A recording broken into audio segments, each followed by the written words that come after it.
Qatar is smaller than Connecticut. In less than 2 decades, this tiny Gulf state has quietly bought pieces of the West. Not with tanks, not with armies, with something far more powerful: money.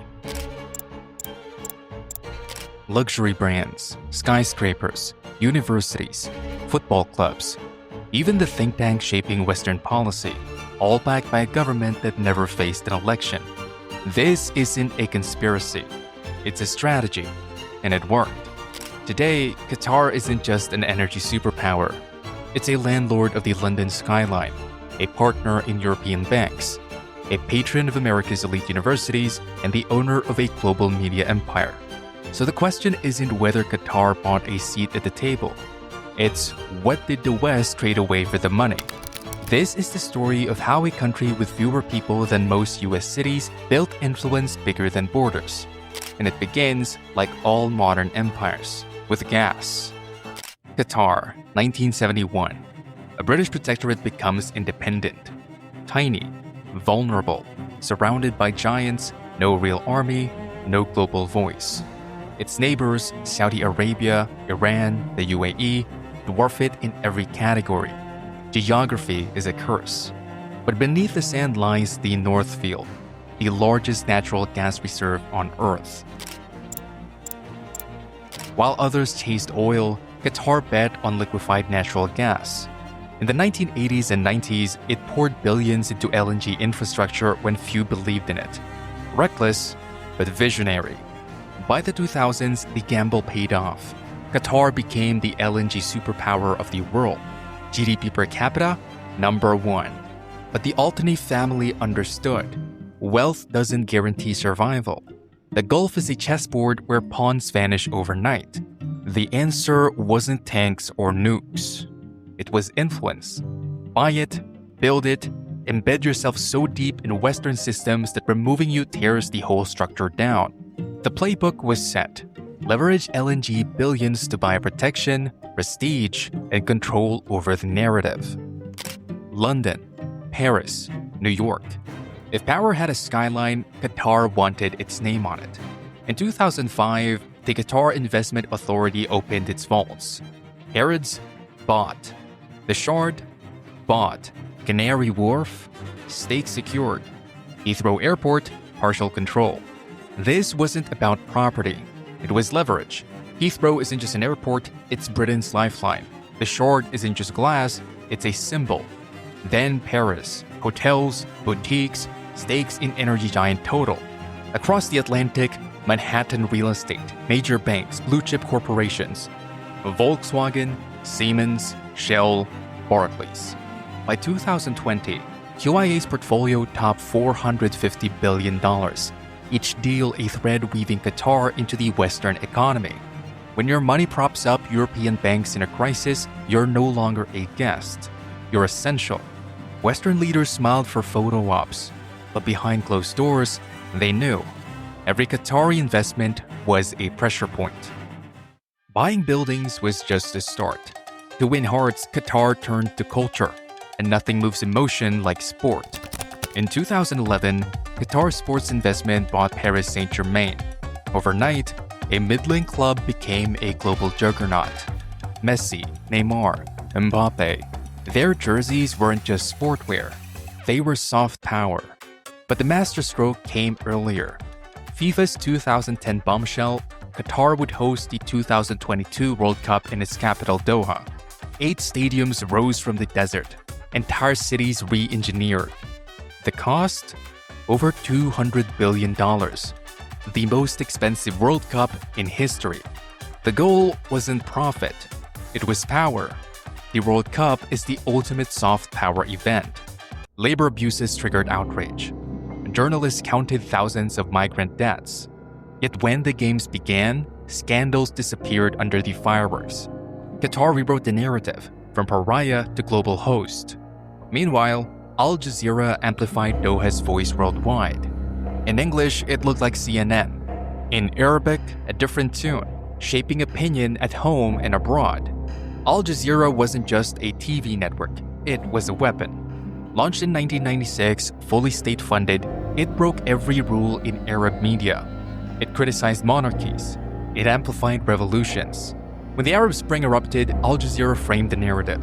When conflicts brewed, it decided which voices got amplified. Control the lens and you control the legacy.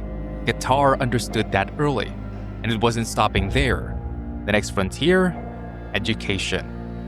Since 2001, Qatar has funneled over $6 billion into American universities: Georgetown, Cornell, Texas A&M, Harvard. Education City in Doha, a sprawling hub of Western campuses teaching under Qatari patronage. Optics, cultural exchange. Reality, leverage. In 2019, a US probe uncovered billions in unreported gifts. Why hide them? Because sunlight kills influence. No memos, no threats, just quiet gravity.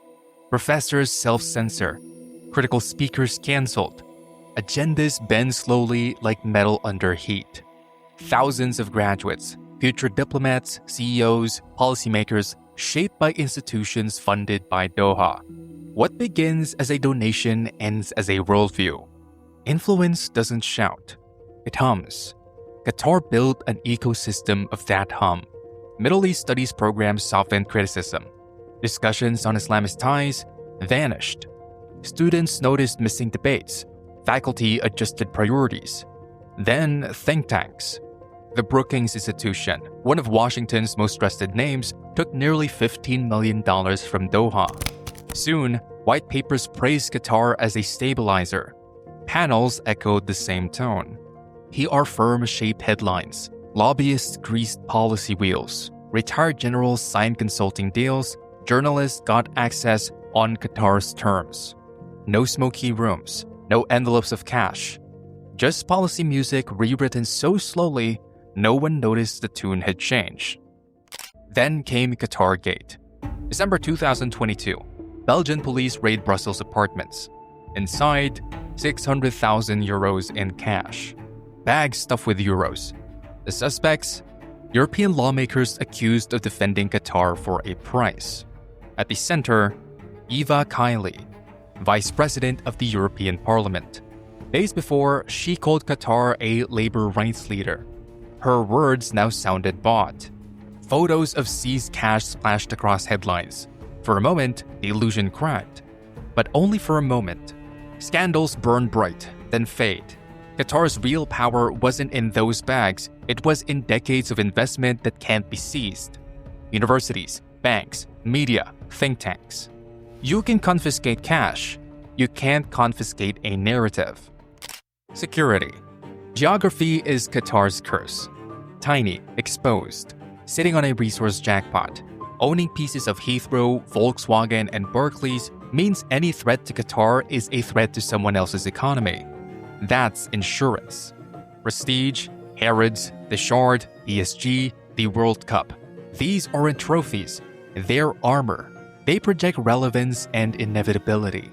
And narrative power, the rarest currency of all. Influence that doesn't look like influence. Al Jazeera, think tanks, endowments. Legitimacy disguised as partnership. The twist? The West didn't resist. It competed. Because in liberal democracies, money doesn't whisper. It sings. Qatar didn't break the system, it played the system and won. What's it buying? Time. Safety. A bet that when the storm comes, the hands that matter will hesitate because they are holding Qatari checks. The reckoning is late, maybe too late. Texas A&M exits Doha. Brussels vow reform after Qatargate. But for every door that closes, another opens. Universities need donors. Governments court foreign capital. Corporations crave liquidity. So the question isn't, can the West break free? It's, does it even want to? Saying no to Qatar means saying no to comfort. And comfort always wins. Qatar didn't fire a shot. It didn't topple a government. It didn't need to. In the 21st century, the front line isn't a trench. It's a transaction. Qatar didn't rewrite the rules, it mastered them. Here's what no one says. Qatar isn't alone. Saudi Arabia is buying sports leagues and Hollywood studios. The UAE is embedding in tech and logistics. Of course, China has played this game for decades with more zeros on the check. Imagine a future where Western icons, energy grids, and universities are tied to foreign capitals. At what point do national interests become shared interest? At what point does democracy become negotiable, not through coups, but through capital? This isn't about Qatar. It's about a model of power that bypasses ballots and armies. Power that moves through wire transfers. Power where the handshake replaces the sword. Qatar didn't need armies. It owned conversations, skylines, classrooms, headlines, until it built a quiet empire hiding in plain sight. The question isn't whether Qatar bought the West. The question is, what did the West sell? Independence? Narrative?